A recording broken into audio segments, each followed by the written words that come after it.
Bonjour, ici Sophie Marchand, experte en modélisation d'affaires chez le CFO Masqué.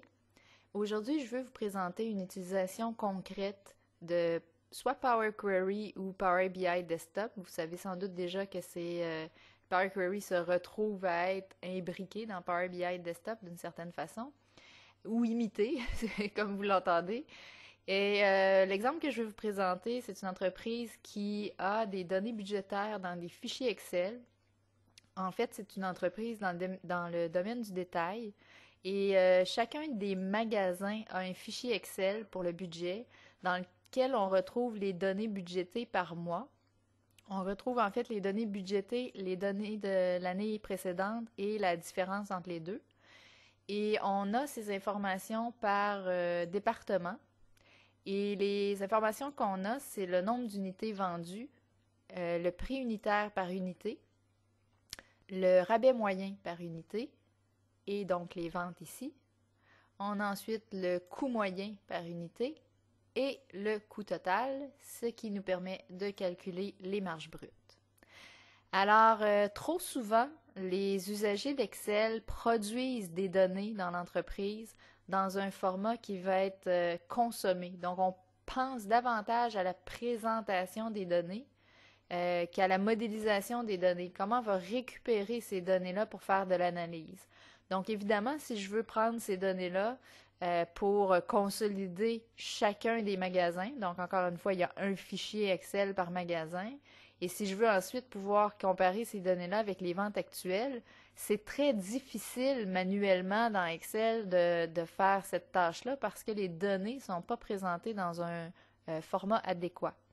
Alors, on va utiliser Power BI pour Power BI Desktop plus précisément. Comme je vous disais, ça pourrait aussi être Power Query pour d'abord et avant tout modifier les fichiers Excel en question et ensuite les fusionner. Alors, une fois qu'on amène les données dans Power BI Desktop ou dans Power Query, on a quelque chose de similaire, en fait d'identique à ce qu'on aperçoit à l'écran en ce moment. C'est-à-dire qu'on voit notre fichier Excel, vous reconnaissez le numéro du magasin dans le coin en haut à gauche, les données par mois, vous avez aussi les données budgétées versus l'an dernier et la différence. Vous avez les différents départements, les valeurs et les différentes mesures. Partout dans le fichier Excel où il y a des cellules vides, on a la mention nulle. Alors, l'idée, c'est de partir de cette structure de données et d'arriver à la structure finale suivante. Donc, d'avoir le numéro de magasin, les numéros de magasin éventuellement, les mesures, les départements, les mois et les montants budgétés. Ici, ce qu'on fait, c'est on applique les changements sur un seul magasin, donc présentement le magasin 103. Mais dans une deuxième étape, on va s'assurer que tous ces changements-là sont appliqués à l'ensemble des magasins, donc à l'ensemble des fichiers Excel dans un premier temps, et sont ensuite fusionnés dans le bon format. Alors, commençons par la transformation de ce fichier-là, qui est le fichier du magasin 103. Alors, la première chose qu'on fait, c'est ce qu'on appelle un fill down ou un remplissage vers le bas. Vous voyez que je l'ai fait sur les deux premières colonnes. Donc, si je reviens juste à l'étape précédente, j'avais mon numéro de magasin dans le haut ici à gauche. Et c'est la seule place d'ailleurs qu'on retrouve le numéro du magasin dans ce rapport-là. Et ensuite, j'ai mes différentes mesures dans la deuxième colonne. Et donc, quand je fais un fill down ou un remplissage vers le bas, on voit que les données se répètent toujours jusqu'à temps qu'il y ait un changement de données. Donc, c'est tranquillement pas vite, c'est comme ça qu'on va structurer notre fichier. Par la suite, je vais supprimer la ligne du haut, donc il y a des cellules vides, et je vais utiliser la fonctionnalité transposer. Alors, vous voyez que quand on transpose, nos colonnes deviennent des lignes, nos lignes deviennent des colonnes. Donc, ma colonne magasin et ma colonne de mesure se retrouvent maintenant en ligne, tout en haut du rapport. Et mes titres de colonne, janvier, février, tout ça, se retrouvent maintenant en titre de ligne. et les données dans le centre, ou à la croisée, devrais-je dire, de ces lignes et colonnes. Ce que je vais faire maintenant, c'est un fill-up, donc un remplissage vers le haut. Je vais le faire sur les mois, de sorte que pour le budget de janvier, j'aurai le mois de janvier dans la cellule juste à côté. Évidemment, vous comprendrez que si je fais un fill-up, un remplissage vers le haut, le mois de février sera dans les deux cellules suivantes et donc la différence ici, qui est pourtant la différence de janvier, va porter la mention février. Mais c'est pas grave parce qu'ensuite on va se débarrasser de la ligne différence parce que la ligne différence c'est un calcul et nous on n'a pas besoin d'un calcul dans notre table initiale. Les calculs on peut les effectuer après dans notre modèle de données. Alors on va effectuer le fameux fill up. Ensuite on va filtrer les lignes pour enlever certaines valeurs non désirables, si j'ose dire, les fameux diffs, donc toutes les lignes qui possèdent les diffs. Par la suite, je vais fusionner les deux premières colonnes. Donc, je fusionne les deux premières colonnes avec une barre droite. Et ce sera avec la barre droite plus tard que je défusionnerai les colonnes en question. Pour le moment, j'ajoute un index. Donc, si on va voir à la toute fin, quand on ajoute une colonne, ça s'ajoute à la fin, on voit que j'ai ajouté un index. Il y a donc 30 lignes dans ma base de données. J'ajoute ensuite une colonne personnalisée, qui est un calcul qui dit simplement que si la ligne 1, en fait, si l'index est égal à 1 ou à 2, renvoie la valeur nulle. Autrement, renvoie la valeur qui se trouve être dans la première colonne de la base de données, c'est-à-dire la fusion là, de nos deux colonnes de l'étape précédente. Et d'ailleurs, si je clique dessus, on voit que c'est exactement ce que ça dit. Donc, si l'index est égal à 1 ou à 2, on met la valeur nulle. Sinon, on va prendre la valeur dans la colonne qui s'appelle merged, qui était la fusion de nos mois avec nos identifications budget ou last year. Ensuite, je réordonne tout simplement les colonnes, donc je les place dans un différent ordre. Je supprime certaines d'entre elles non nécessaires et je retranspose à nouveau les données. Donc, mes numéros de magasin se retrouvent à nouveau en colonne ici. Même chose pour mes mesures. Maintenant, je vais pouvoir prendre mes titres combinés mois et budget ou last year et les envoyer vraiment en titre de colonne. Ensuite, je vais pouvoir me départir de la première ligne, qui est une ligne de toute façon de données nulles.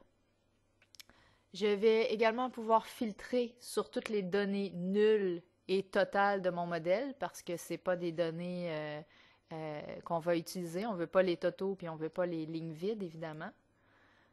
Je vais ensuite tout simplement... En fait, dans Power Query ou Power BI Desktop, il y a la fonctionnalité pour pivoter et dépivoter des colonnes.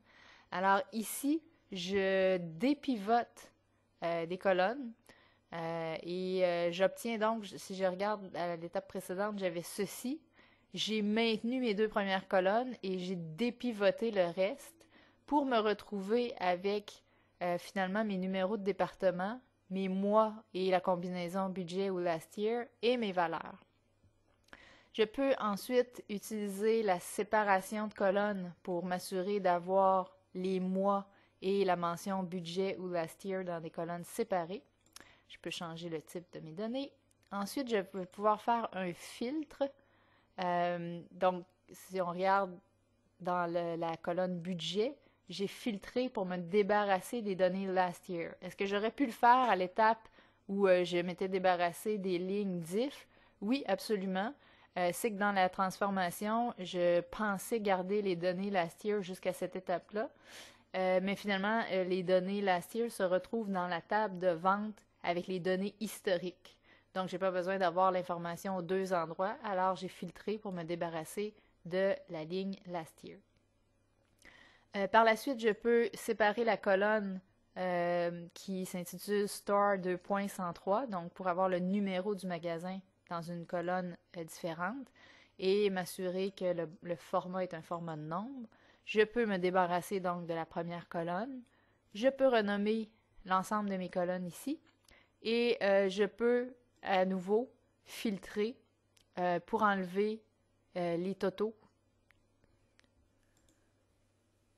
Vous voyez ici, il y avait des lignes de total dans les mois. Alors, je peux enlever total, qui était finalement le year to date, et avoir seulement les données mensuelles, parce que si je veux la valeur year to date, je pourrais la calculer dans mon modèle de données éventuellement.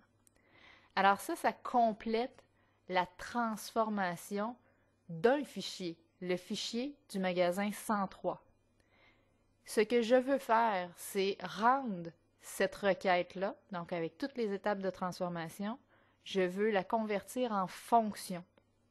Et ensuite, quand je vais aller fusionner tous les fichiers, je vais appeler cette fonction pour m'assurer que chacun des fichiers subisse toutes ces transformations avant d'être fusionnés. Alors pour faire ça, je vais aller dans l'éditeur avancé et je vais tout simplement ajouter une ligne de code assez simple. Je vais l'appeler folderpath. Oups, path. Et égal plus grand. Oups, je ne suis pas dans le bon langage. Laissez-moi changer ici. Donc, plus grand comme ça. Égal plus grand. Pardon. Quand on a ce symbole-là, ça veut dire qu'on est en train de transformer notre requête en une fonction. Alors, pour l'instant, vous voyez bien que le fichier pointe à un endroit très précis dans mon répertoire. Et donc, je vais le remplacer par folderpath parce que quand je vais appeler la fonction, évidemment, je vais l'appeler pour tous les fichiers Excel à consolider et chacun des fichiers Excel aura un lien différent. Alors ça me permet cette flexibilité. Et je vais ensuite cliquer sur Done et vous allez voir que toute ma requête s'est transformée en une fonction. Alors, en guise de dernière étape, on va aller chercher l'ensemble des fichiers Excel du dossier. Et pour faire ça, on va devoir utiliser l'option From Folder ou à partir du dossier ou Folder ici. Et ça va nous donner ce que vous voyez à l'écran en ce moment, donc un paquet d'informations dont le nom et l'extension de chacun des fichiers dans le dossier et le lien vers le dossier en question qui s'appelle ici Budget Cells. Alors, c'est vraiment les deux seules colonnes que je vais avoir besoin. Alors, je vais me départir des autres colonnes. Et une fois que j'ai ça, ce qu'il faut comprendre aussi, c'est qu'à chaque fois qu'il y aura un nouveau fichier Budget Cells de déposer dans le dossier, ce fichier-là sera ajouté à la liste, donc automatiquement. Et ce que je dois faire, c'est ajouter une colonne personnalisée pour m'assurer que chacun des fichiers va recevoir l'ensemble des transformations que j'ai sauvegardées dans la fonction que j'ai nommée Budget Function. Alors, Budget Function, elle avait un paramètre, cette fonction, qui était le folderpath. Et le folderpath, c'est vraiment la fusion de mes deux colonnes ici, folderpath et name, puisque folderpath s'arrête au niveau du dossier, mais moi, je vais aller jusqu'au fichier et à l'extension du fichier. Alors, je vais utiliser le symbole de concaténation pour aller chercher le lien complet vers chacun des fichiers. Par la suite, je vais utiliser le menu d'expansion pour récupérer les informations qui m'intéressent, qui, dans ce cas-ci, est l'ensemble des informations. Et je vais par la suite me débarrasser des colonnes non pertinentes. Je vais changer le type de certaines données. Et ensuite, je vais ajouter une colonne que je vais appeler D et qui est égale à 1 et une autre qui est égale à 2015 et que j'ai appelée Year.